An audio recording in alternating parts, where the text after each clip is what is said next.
Today, I'm delighted to welcome Senior Advisor to Secretary of State Blinken, Ned Price. Senior Advisor Price has worked at the Department of State since January 2021, when he assumed the role of Department Spokesperson, a title he held until March 2023. He previously served as co-founder and director of policy and communications at National Security Action, a nonprofit advocacy organization. During the Obama-Biden administration, he served as special assistant to President Obama on the national security staff, where he was spokesperson and senior director for strategic communications. Prior to his time at the White House, he worked at the Central Intelligence Agency, where he was a senior analyst and spokesperson. He's also been an NBC News analyst and contributor and previously taught at Georgetown University. Senior Advisor Price is graduated summa cum laude from Georgetown University, congratulations, and received a master's from Harvard University's Kennedy School of Government. He is originally from Dallas, Texas.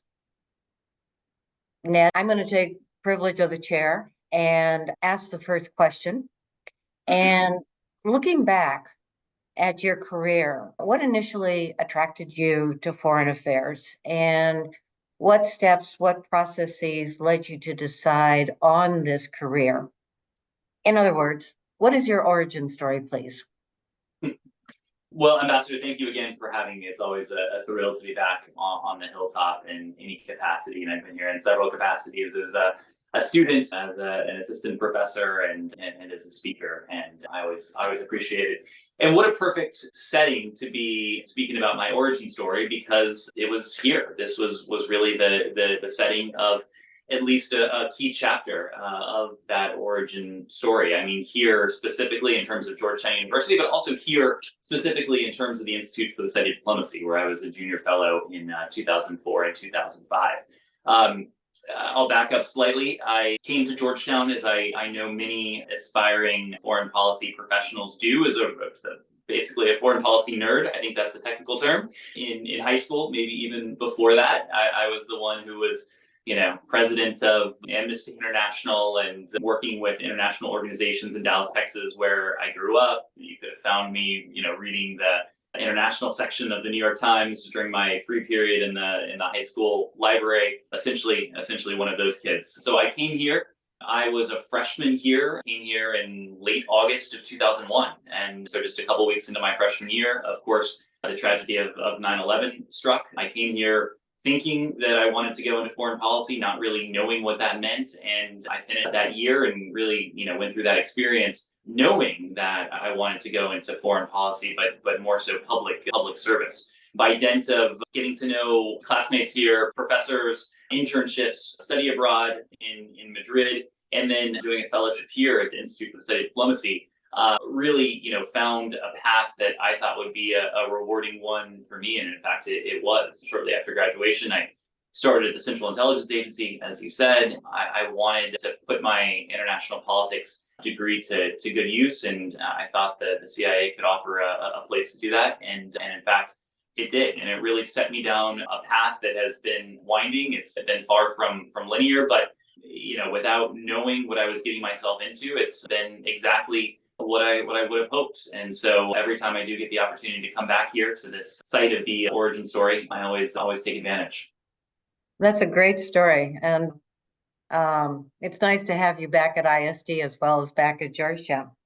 I'm now going to hand the floor over to Becky Farmer, who I've introduced as a career foreign service officer and one of our Dean and Virginia Rusk Fellows this year.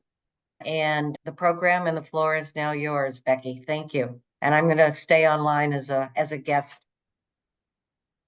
Great. Thank you, Ambassador Bodine, and good morning to all of our participants and our audience. We are delighted that you were able to join us today. Before we continue, I would like to ask the audience to start thinking about questions that you would like to ask of our guest, Senior Advisor Price. You'll have the opportunity to pose those in the Q&A box in just a moment. And as a reminder, when you ask your question, please do add your name and affiliation as well. And with that, I will return to our guest speaker. Senior Advisor Price, I am so thrilled to have you here today. I had the great privilege of working with you and the press in your capacity as spokesperson at the State Department. And I'm really pleased to be able to have this conversation with you today. So my first question for you is, of course, all of our previous experiences in our families, in our home communities, individually, help shape our view of our role and our perspectives on this country and our role that we believe our country should play in the world. So my question for you is, how has your identity, your background, your experiences shaped your view towards diplomacy? Becky, thanks again, and thanks to you. And I should just start by saying how fortunate ISD is, but also Georgetown students to have you here in their midst for this year. As Becky mentioned, she and I worked closely together during my time as spokesperson. Becky had one of the more complex and challenging and high-profile accounts during her time on the Iran team, and she did it with aplomb. And there's no more skilled professional with whom I've worked at the department than Becky. So Georgetown is very lucky.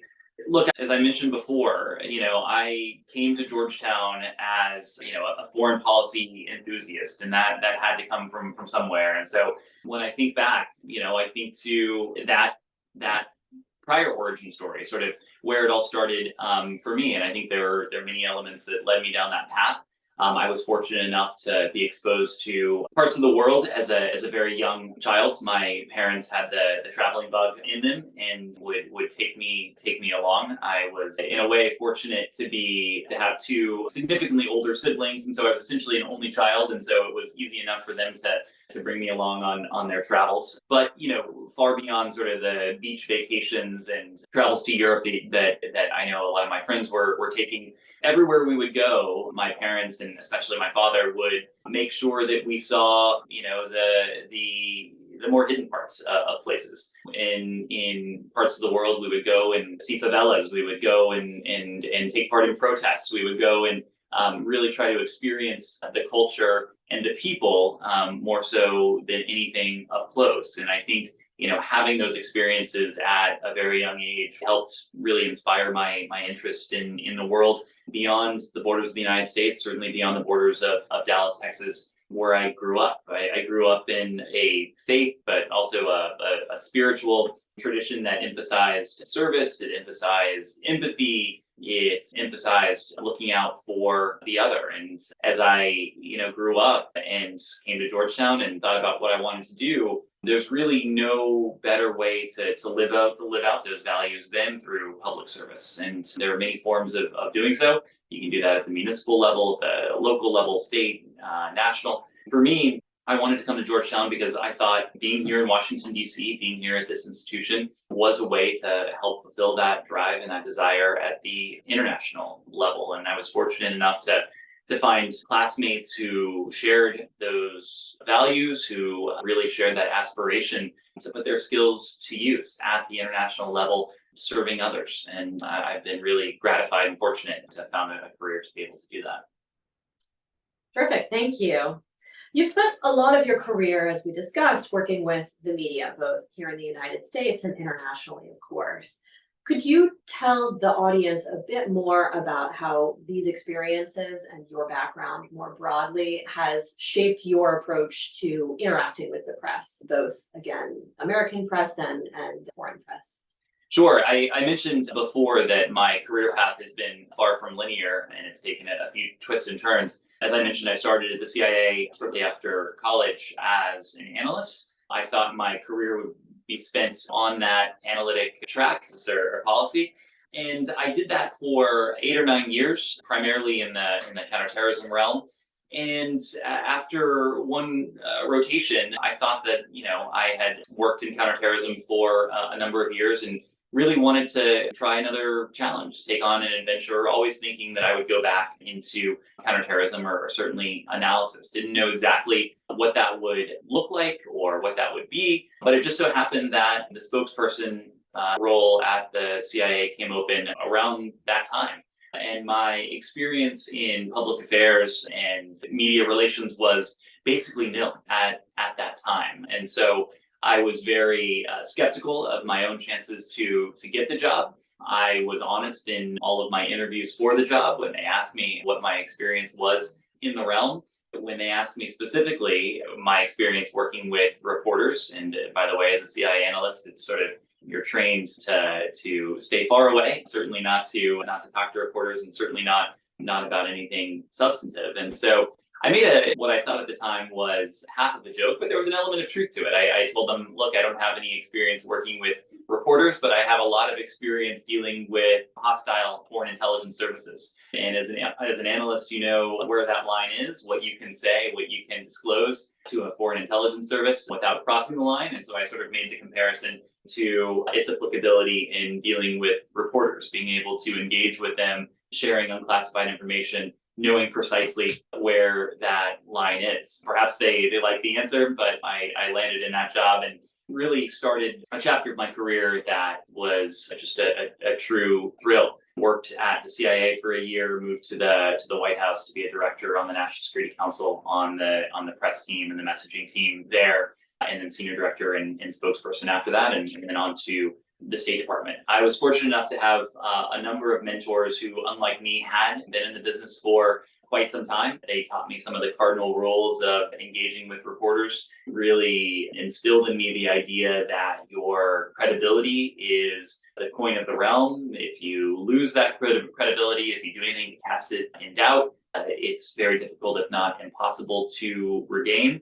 And also came to learn that, we need to work with reporters from all over, not just the Washington Post and the New York Times and CNN, especially at a place like the State Department, where you're charged with telling America's story, of course, to the American people, to whom we have a special responsibility to be transparent and accountable and responsible, but also to reporters who hail from countries near and far, to explain to them what America is doing, why we're doing it, but more fundamental questions about who we are, what motivates us, what our values are, and how we seek to partner and engage with countries and people around the world. And so one of the more interesting experiences to me, and perhaps you experienced this as well, was having the opportunity to work with foreign reporters and to share with them, but also to hear from them, to learn from them, to hear what issues were of particular interest to them. And there were many cases where they were issues that,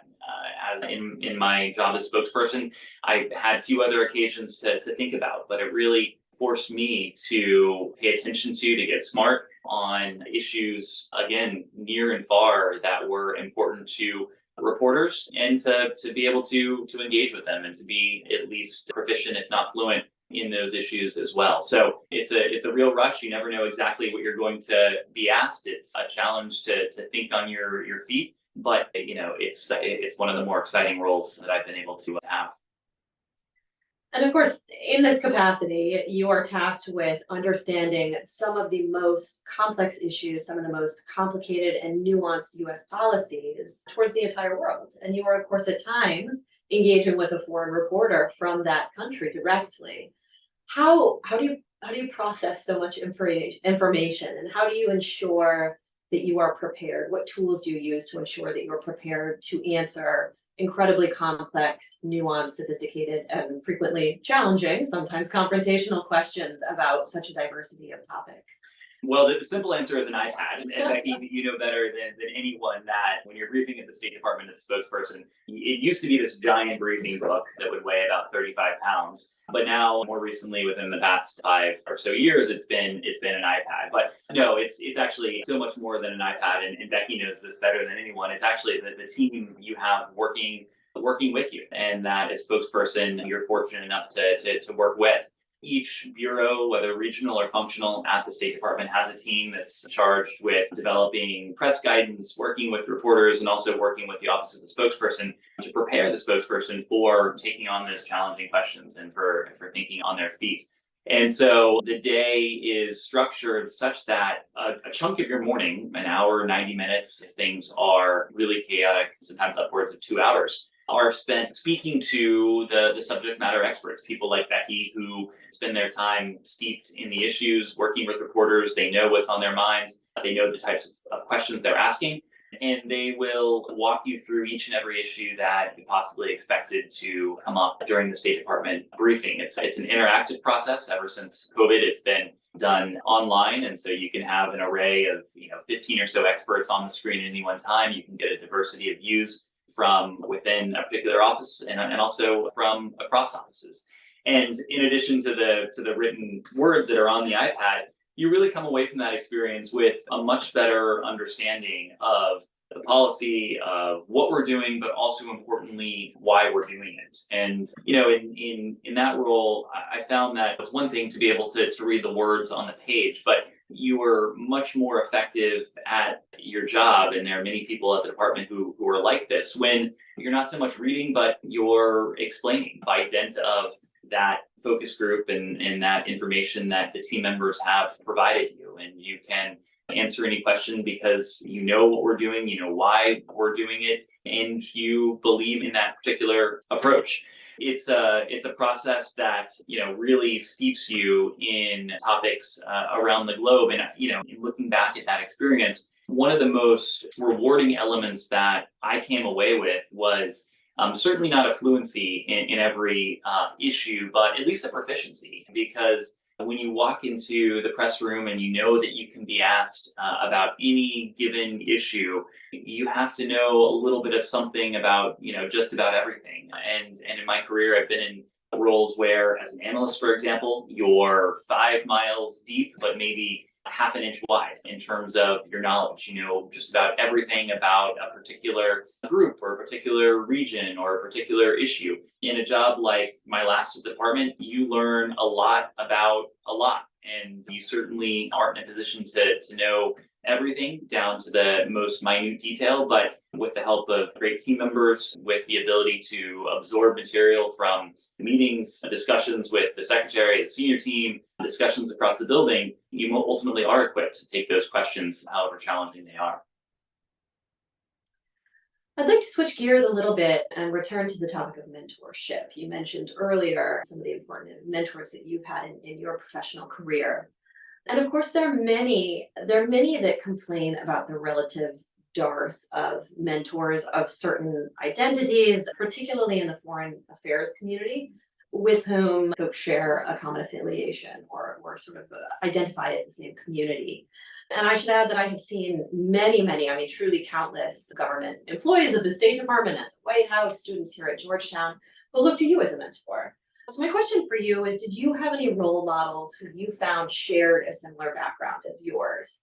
And how did that help influence your career? And then, of course, more broadly, how has your interaction with mentors influenced your career, and how has it informed your approach to mentoring yourself?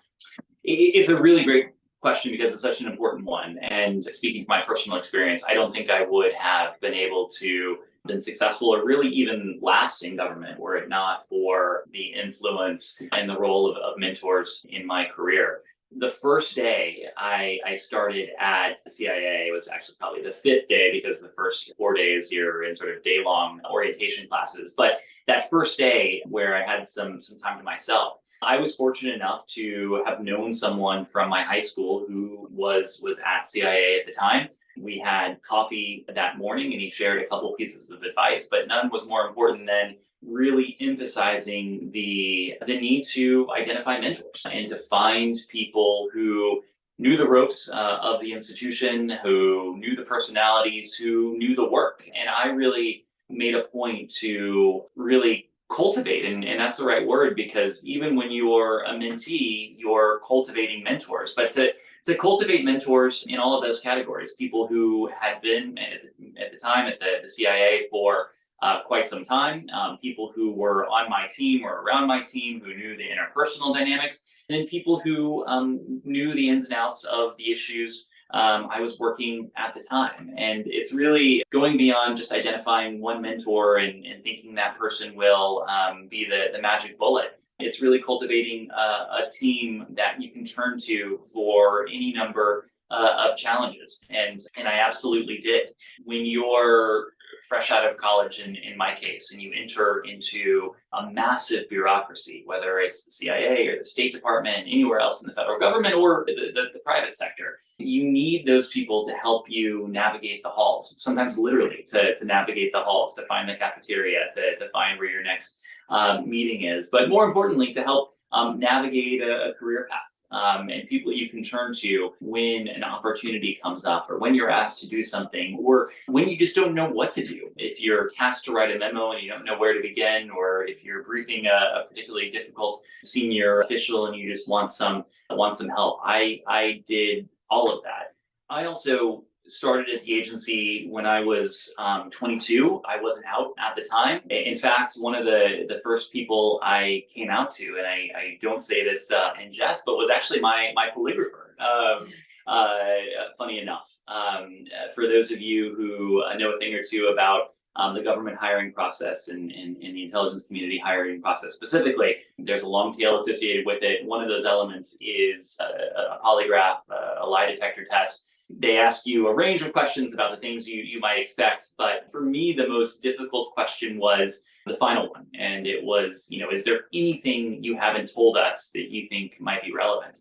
And as someone who was at the time holding, what I thought was a deep, dark secret, or at least a suspicion, I didn't know what to say. And so I started down the path of saying, well, I have this secret, and as soon as I went into it, to his credit, the polygrapher said, you know what, I don't want to hear about it. That's not relevant to the process, and we concluded the session. But for me, it was clearly something that was on my mind, and entering into a professional environment like that, you also are looking for mentors who can help you down that path. And for me, that path was a couple years. It went on for a couple years after I started at the agency.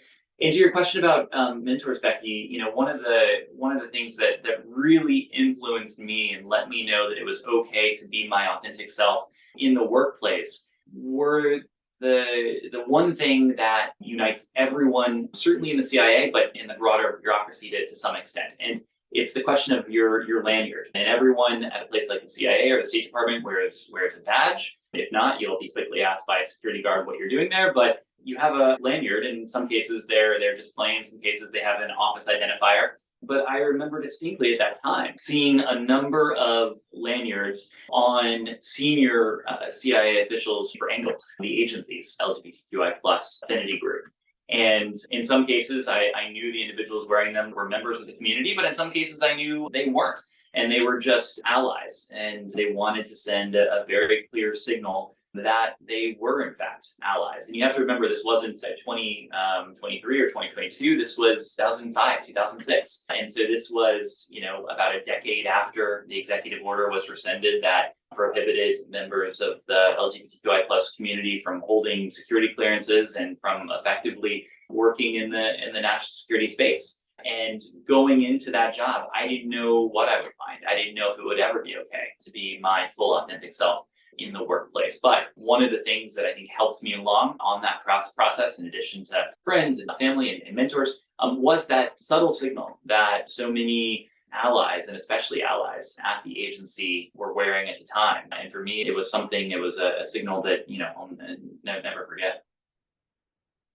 It is truly difficult for me to conceive of how recently some of these developments have taken place. It feels like such a long time period ago, and yet you're absolutely right. That's not the case at all. And I think there's clearly still plenty more room for progress. So I'd like to turn our conversation a bit to the State Department as an institution. Yeah. I'd be curious to hear from you and your thoughts for the audience on what more the State Department needs to be doing to ensure that it is representative of the American people. And then secondarily, of course, how does having a representative workforce benefit the American people and benefit U.S. diplomacy overseas? Yeah. I'll take that second question first, because in some ways it's the easier one. You can't have a foreign policy that is representative of the American people unless the workforce represents the American people, the country you serve. And I mean that in ways that are both superficial but also deeper. Sometimes we think about a workforce that looks like the American people. Yes, that's important. But more broadly than that, a workforce that is representative of all facets of the American people, whether it's ethnicity, whether it's religion, whether it's background, whether it is any factor that makes America the diverse place that it is. And the simple truth is that the State Department has not, since its creation, been representative of the American people. There's been some progress, especially progress in more recent years that we can and should be proud of. But for too long, the moniker of Hail, Male, and Yale has applied to the State Department. If Georgetown were more of a rhyming word, we could throw that in there as well. But it has not traditionally been as diverse as it needed to be. Secretary Blinken, when he came in, made it a commitment, and in fact, during his confirmation hearing in January of 2020, made the point that the progress that we're able to make over the course of his tenure will be an indication of the success or not of that tenure. He's put it right up there with the big national security challenges that we face, because he recognizes, and his senior team recognizes, that if we don't address this challenge, all of the other challenges that we face are going to be all the more daunting. And so one of his first personnel moves was to appoint the department's first chief diversity officer for inclusion. He has really prioritized this, as has the entire team. Those of you who pay attention to the State Department will know that we released our most recent demographic baseline report a couple days ago. What the report really underscores is that it is in some ways a generational challenge. This is not like flipping a light switch. In some ways, it is like turning an aircraft carrier, and it's going to take time. We have made progress over the past 2 years in at least a couple key areas, but we have a lot more work to do. And I think one of the most important things that we have to do is, one, to adequately fund the State Department, not only so that we can carry out all of the important missions that our colleagues are charged with executing, but also to continue attracting and recruiting and retaining and promoting a workforce that is representative of the American people. I think all of you know we're in a pretty pivotal moment right now in terms of government funding. State Department funding is certainly part of that equation. But if we are going to help turn this aircraft carrier, we are going to need to continue to attract and bring in talent from across this country at different levels, whether it's early in the career, mid-career. We've launched the programs for mid-career professionals as well to join, but really to continue the exercise that has been started to do our best to recruit from across the country for people that are representative of their fellow citizens. It's a work in progress, but it's something that I know that this secretary and this administration is determined to continue. Thank you, and I truly couldn't agree more. So with that, I'd like to turn to questions from our audience. The first question we have is from Emma Russell, who's a graduate student in Georgetown Security Studies program. Thank you, Emma. And Emma's question is, what have been some of the greatest challenges in your career, and how have you overcome them? It's a really great question, Emma, and I think anyone in a career of foreign policy or national security, in some ways, you're not doing it right if you don't encounter challenges, and in some cases, challenges that force you to question your career and to question if you're down the right path.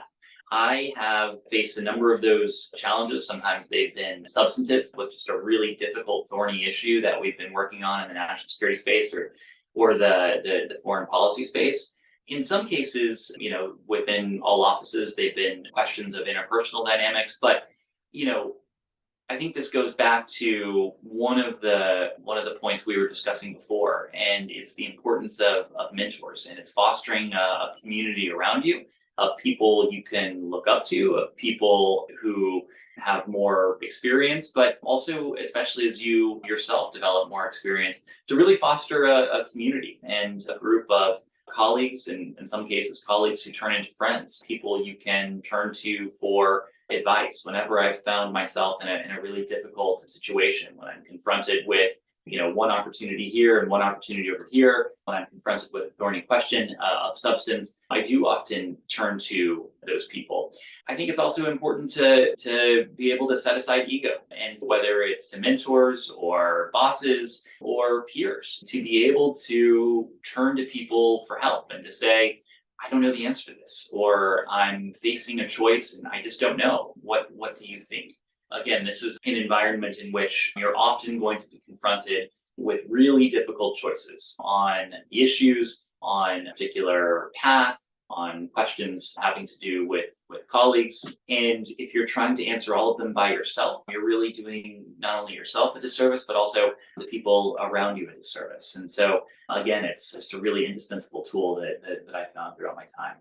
Our next question is from Evan Fishburne, a graduate student in Georgetown's Master's in Foreign Service program. Thank you, Evan. Evan's question is, countries where many U.S. diplomats serve have varying degrees of tolerance, or in some cases even violence against the LGBTQ+ community. How can diplomats from this community maintain this important part of their identity while also serving the interests of the United States wherever they are posted?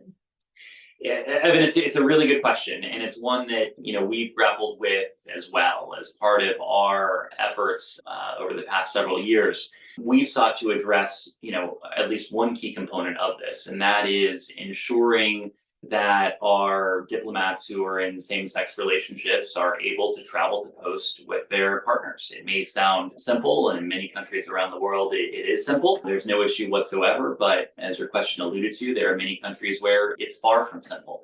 And there have been places, including recently, where not only is that against regulation, but members of the LGBTQI+ community who serve there sometimes face discrimination, whether it's official, whether it is the sort of tacit response of their counterparts in the host government or from society at large. There have been some countries where same-sex partners have had to travel over as, in some cases, domestic staff in order to be with their partners, in order to be with the person that they love. And so we have been able to make some progress in several countries to have them accredit same-sex diplomats and same-sex relationships. But that's only part of it. The other part of it is just the fortitude that is required on the part of so many of our diplomats, including those who travel to places by themselves and who face, as a routine matter, discrimination in any number of forms. Oftentimes it isn't directly from the government, but sometimes the government looks the other way.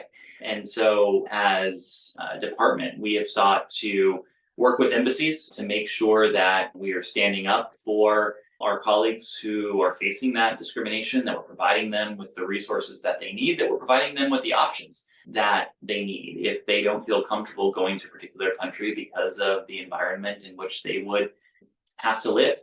Look, ultimately, part of this is a question about the workforce, but this is also a question about policy and what we're doing as a government to protect and more broadly to promote the rights of LGBTQI+ persons around the world. In February of 2021, President Biden put forward an executive order that once again made it the policy of the United States to work to protect and to promote these rights. We do that in different ways around the world. Everywhere do we stand up for our diplomats where they might face that discrimination. But there are countries around the world and in many parts of the world where we have an active agenda, working with civil society, working with, in some cases, the host country government, if it will be effective, on this very protection and promotion of these rights. We've been able to make incremental progress in some places, in some cases, in some places that looks like marriage equality, in some places that looks like the repeal of what might have been draconian laws outlawing, criminalizing same-sex relationships or same-sex conduct. That is all work that's ongoing. And it's also work that's not linear. For every step forward that we have, for every couple of steps forward, we occasionally are confronted with a step in the wrong direction.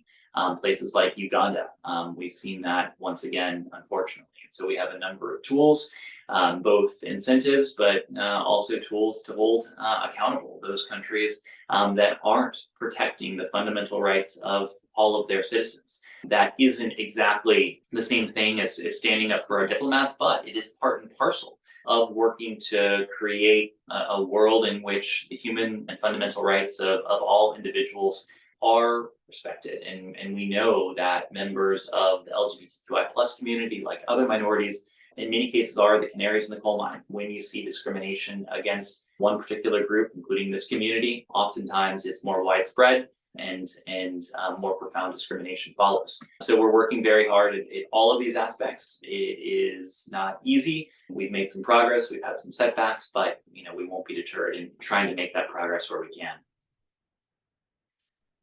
Our next question is from Jarrett Dang, who is asking, what is the most challenging part about fielding live questions from reporters? I think this is a question on the mind of many in our audience. And he says some of these reporters may be more hostile than others. It's true, and different reporters have different styles. There are some reporters who, when the cameras are on and the lights are on in the briefing room, they're hostile, they're aggressive. And as soon as you finish the briefing or go and have a coffee or a drink with them, they're completely the opposite. But you have to be prepared to deal with all of that. Look, I think notwithstanding the preparation you have, notwithstanding the press guidance that the teams develop for your usage, the most difficult part of the job is knowing that you could be asked about anything around the world, and coupled with the fact that your words are officially US government policy. And so there was a time in my life where I was able to speak to reporters and offer my personal opinions, and I could say basically whatever I wanted. When you're in the job of spokesperson for a place like the Department of State, that's not the case.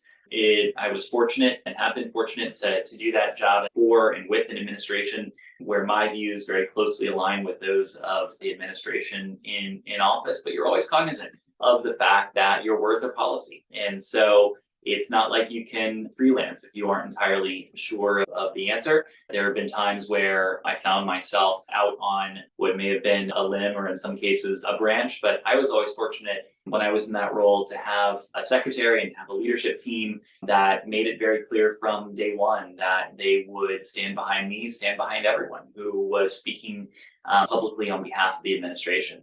I remember, in fact, the very first morning meeting that Secretary Blinken attended. It was late January. He had just been confirmed by the Senate a few days into this administration. He showed up the very next day. And I think the very first thing out of his mouth was really a request that we not shy away from going out, speaking publicly, explaining to the American people, again, owing to that special responsibility we have, to the American people, but also to people around the world, to try to explain what we're doing, why we're doing it, how we're doing it.